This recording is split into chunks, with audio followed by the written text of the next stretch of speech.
Hi, I'm Janet. Welcome to my small space design life.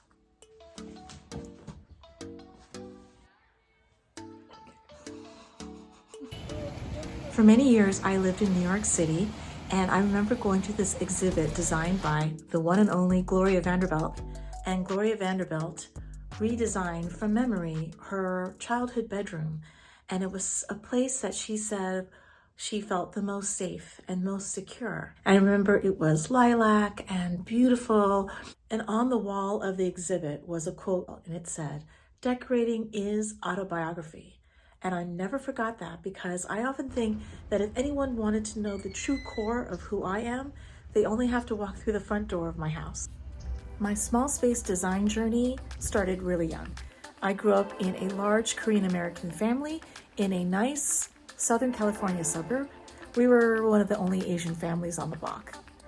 And being the second to youngest of 6 siblings, the concept of having a room of one's own a la Virginia Woolf was laughable.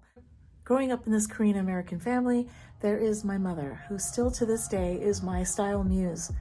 The way she decorated and designed of different spaces in our home, spaces that we were not allowed to go in, by the way. But the living room was decorated with Korean antiques mixed with Chinese beautiful screens. Her ability to mix with new and modern with old, it was something that I didn't know I was studying and didn't know that I was absorbing, but I did. Because if you look at my spaces, I layer everything with vintage fabrics and vintage art, along with very new pieces, high and low. That's the way that I create a cozy home for myself. Over here, this is my second book, and this Decorate This Not That is a labor of love. Because in this book, the vintage items that are featured almost on every page, whether it's my mother's first stole or her beautiful gloves or her cute little cocktail bags, they are featured in this book and really is an homage to my mother. I call myself a serial small space nester because I've lived in one small space after another, from Boston to New York City. And with each small space along the way, I've cultivated my own list of tried and true small space decorating hacks and tricks that I'm dying to share with you.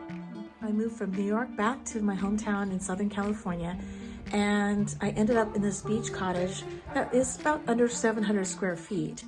And it was at the time definitely more shabby than chic, let me tell you. But I thought, okay, this is a great challenge. A great challenge to develop even more small space decor, tricks, hacks, projects, DIYs that can help elevate a small home. I came out of the closet, as it were. I am a loud and proud maximalist, and I didn't even know there was a word for the design style that I gravitated towards. Because in the beginning, when you're first starting out living in small spaces, you think the smartest way to navigate and maximize space is to go neutral with your palette, your paint color, your wall color. But you know what? That's just not me. And it certainly didn't spark any joy. So I had to figure out my own way of living happily and joyfully in tight quarters. And my greatest wish for this channel is that we create a community of small space nesters.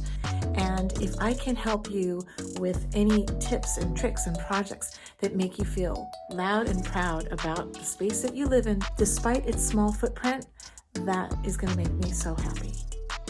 Okay, I'll see you next time here at Nutshell Living. Bye.